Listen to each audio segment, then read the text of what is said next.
Hello, welcome to Cinema Savvy. We are back with more Marvel content. Well, I say back, we never went away. Marvel content is just running rife on the channel at the moment, but this is a big one, and this is actually kind of a surprise for us. So, a change to your regular scheduled programming. We have two Falcon and the Winter Soldier videos going up this week. We have obviously the one today. We were very, very fortunate and very lucky and very humbled to get an early screener for episode 1 of this series, which we're going to be talking about today. So I just want to get right off the bat, this is going to be spoiler free. Do not worry about us giving anything major away. We are kind of treading on eggshells right now. We have sort of like the overseers at Disney probably watching this, making sure we don't give anything away, and we're not going to do that. We don't want to spoil anything in this one. If you would like to see a spoiler discussion, tune in tomorrow for our spoiler discussion, where we will be back every Friday as we was with WandaVision at 8 p.m. GMT. And we can't wait to talk more about this, but we're going to keep it brief on this one. We want to give you a taster as to what you can expect for this thing. So yeah, here we are at episode 1, spoiler-free discussion on the Winter Soldier. I can't wait to talk about this one as briefly as we can. But before we do, just over to George with the socials. Absolutely, guys. This is very exciting, very different. It's really nice to be on a reset talking Marvel again in episode 1 of another series. That's a beautiful leeway to go check out our WandaVision videos if you are new to the channel. And as Chris said, no spoilers from either of us. We're very fortunate. And just like you guys know, we are fans. We went into this, as Chris said, humbled is probably the best description we can do to this one. So, not giving anything away, but we want you guys to comment your thoughts on Falcon and Winter Soldier, not the show, the characters. Keep it spoiler free if you have seen episode 1. If you're watching this after the episodes come out, don't comment any spoilers. Please comment on our spoilers discussion because we're going to go into everything on that. And I'm excited to rewatch this straight away. In the meantime, we've got so many Marvel things happening, so many other things happening on our channel. Hit us up on our socials to find out what those are going to be. Facebook at Cinema Savvy, Twitter at cinema_savvy, letterboxd.com/Cinema Savvy, and we have a link to TeePublic in the description below.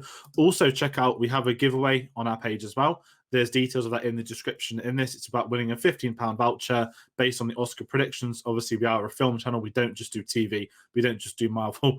It feels like it at the moment. And that's another beautiful way to move into our Infinity Saga retrospective. A lot of videos, Winter Soldier, going up this Saturday. So do check that out. But no, we are here talking, of course, Falcon and Winter Soldier. Straight away, I'm going to skip the schedule, going as a thing. These are two characters we've seen and I think grown to love over the last few years. Had mainly popping up in the Captain America films, of course, had them in mainly in Infinity War and in that scene in Endgame, of course. And I think as two characters, there have always been people we've wanted to learn more about them, and we've never had the chance to see their lives and stuff like that. And heading into this series, when the show was announced, I was very much in that mindset of I would like to know more about the two of them, not as a duo, as individuals. And I think this series, what it's looking at doing is it looks like from episode 1, we're going to get a glimpse into that life so we can learn about them. And that's been the beauty of the series for me, is that we want to know more about these characters. They've been supporting characters. They're now both leads. Of course, the Falcon was handed the shield at the end of Endgame, and that's going to be a big plot point across the series. And it's coming to terms with the world post-Endgame. And that's something from episode 1 I found really amazing for them to be talking about going into. And I think that sets the tone for the next couple of episodes. Yeah, absolutely. And I mean, we are very much heading into, well, we've started phase 4 now of the Marvel Cinematic Universe. And Captain America has always been sort of my favorite character in the MCU. His films, like his collection of films, The Winter Soldier, especially in Civil War, just absolutely tremendous. And I love what they did with the character in Infinity War and Endgame as well. And out of the 3 initially announced Disney Plus TV shows, where you had WandaVision, this, and Loki, this was the one head and shoulders above the rest that I was looking forward to out of all of them. Thankfully, now in hindsight, I loved WandaVision, so that was great. But at the time, it was kind of this above anything else, really. And because I love the character of Captain America, with that kind of came the love for the supporting characters from those films as well.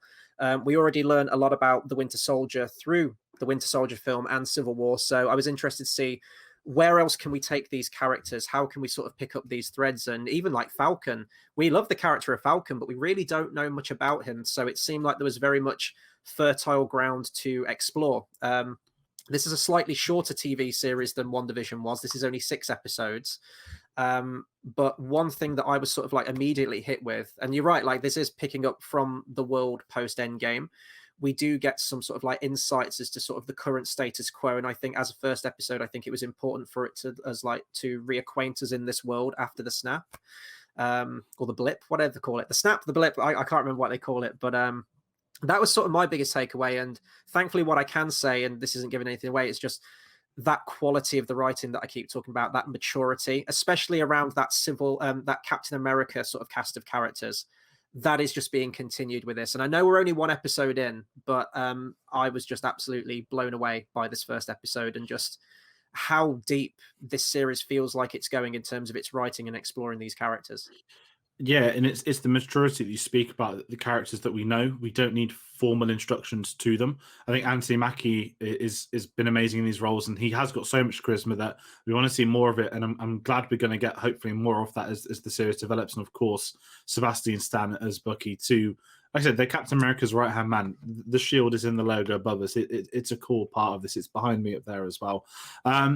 And you mentioned the writing as well. The drama is important. I didn't expect it to be drama. I expected, action oriented. We do get action in this opening scene. And for you guys at home that are potentially cautious, you've seen trailers, you think this looks good. If you're a fan of the action styling that the Russo brothers did, that you see in the Winter Soldier, that you see in Civil War, and of course in Endgame and Infinity War, they've transitioned the jump to TV beautifully. The action looks like you're at a film. It was very surreal, I'm not going to lie. I'm still adapting to watching Marvel at home. WandaVision, it's that big budget. You can imagine seeing it at a cinema. It's designed for TV, but it doesn't feel like TV budget. The CGI looked wonderful, and the action scenes that we had in the opening episode were very much along those lines of there is a consistency. There isn't the TV drop-off so many franchises have had. That's more of a budget thing than anything, but this series delivers on that. And if it's going to continue in this way, then the action is as good as the drama, and that is a massive plus for the show. Yeah, absolutely. The action was incredible to watch. It felt like very much, and I guess you've sort of had this with The Mandalorian as well, where you are having this TV budget, but it looks equal, if not better, in some respects to the stuff that you are getting in the films. And if you took these 6 episodes and put them together in a film and put it in the cinema, I would expect this to just be a film. Like, this doesn't feel like TV at all.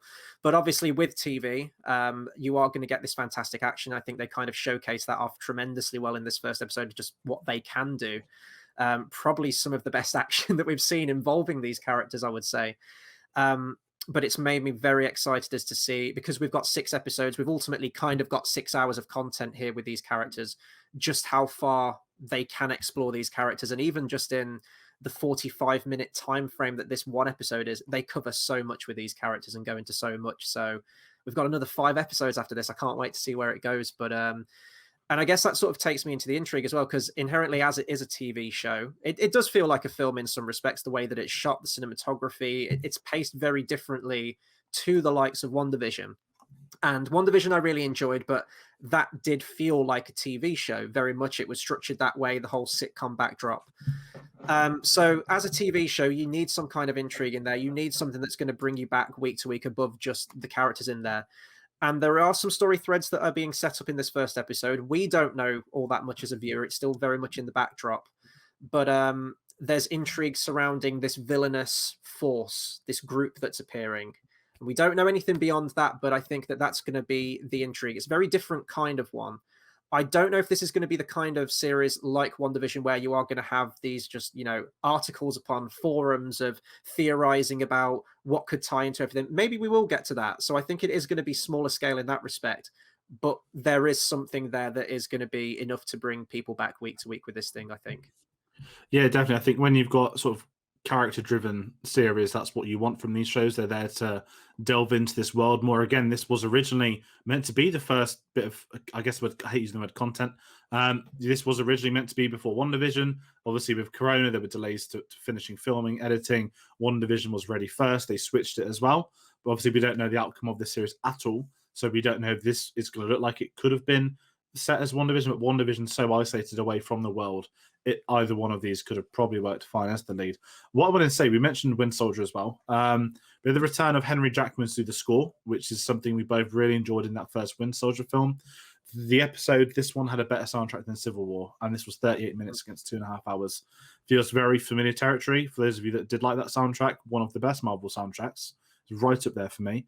And I was excited to get him back. And it's one of those nice things where it's almost like a spiritual success. So we know technically it's a sequel to a point, but it still feels like we're back there at 2014 for the first time watching that. So massive plus that we can speak about is that soundtrack.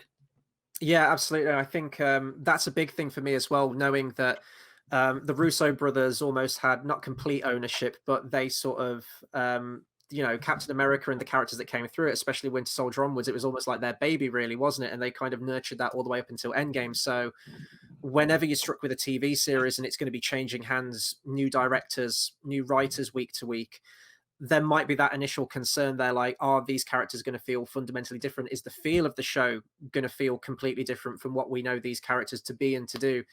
And absolutely not the case. It feels right at home. It feels like a true continuation, picking right up after Endgame. And I think that Henry Jackman's score helped sort of like smooth that transition as well. I actually didn't know that he was doing the music for this.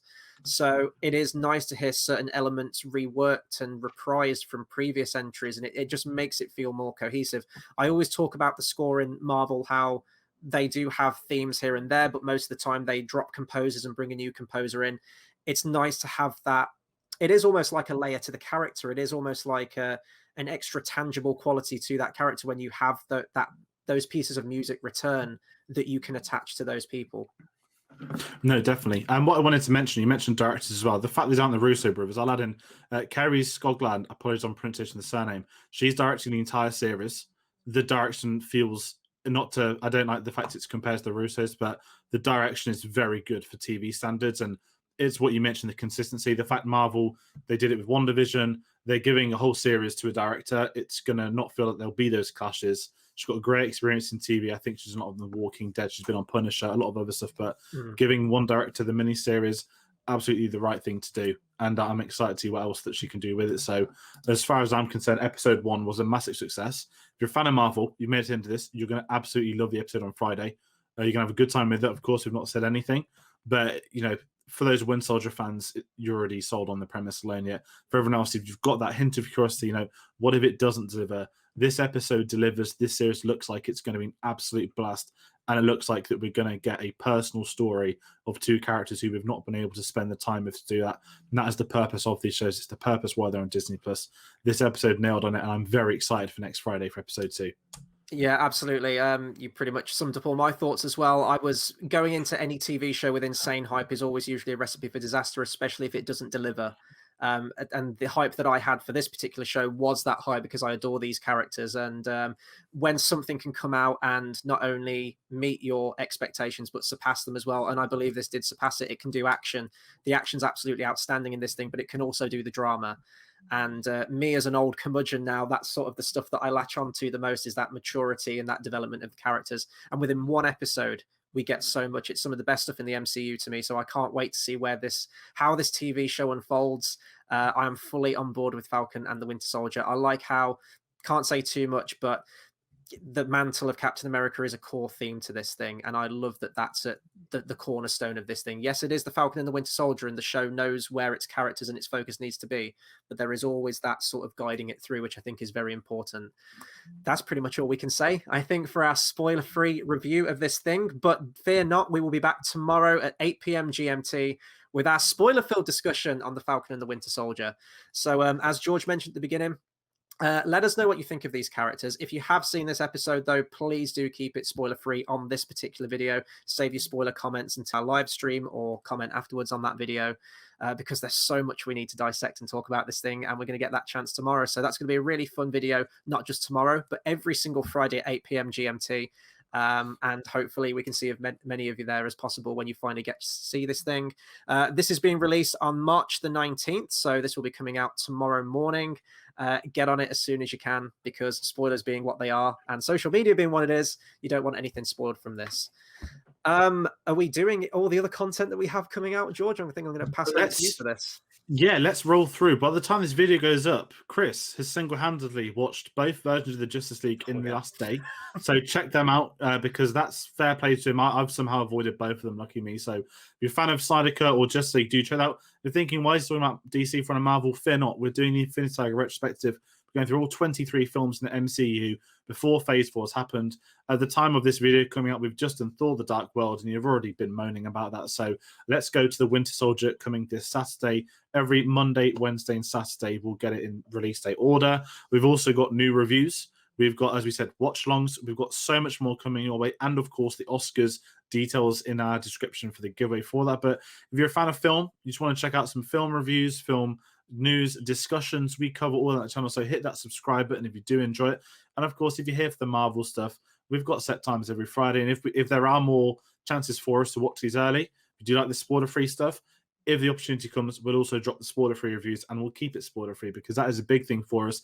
We don't want the experiences for you guys at home to be ruined. We're in the same situations. We are fans. We are people that were very fortunate to see something very early, and it's something we'd have tuned in for at 8 a.m. this Friday regardless. So that being said, do check out our other videos, and I'm very excited to talk about this. So come join us tomorrow night. We'll be live as well. We can reply to all your comments. If you have theories, then let us know.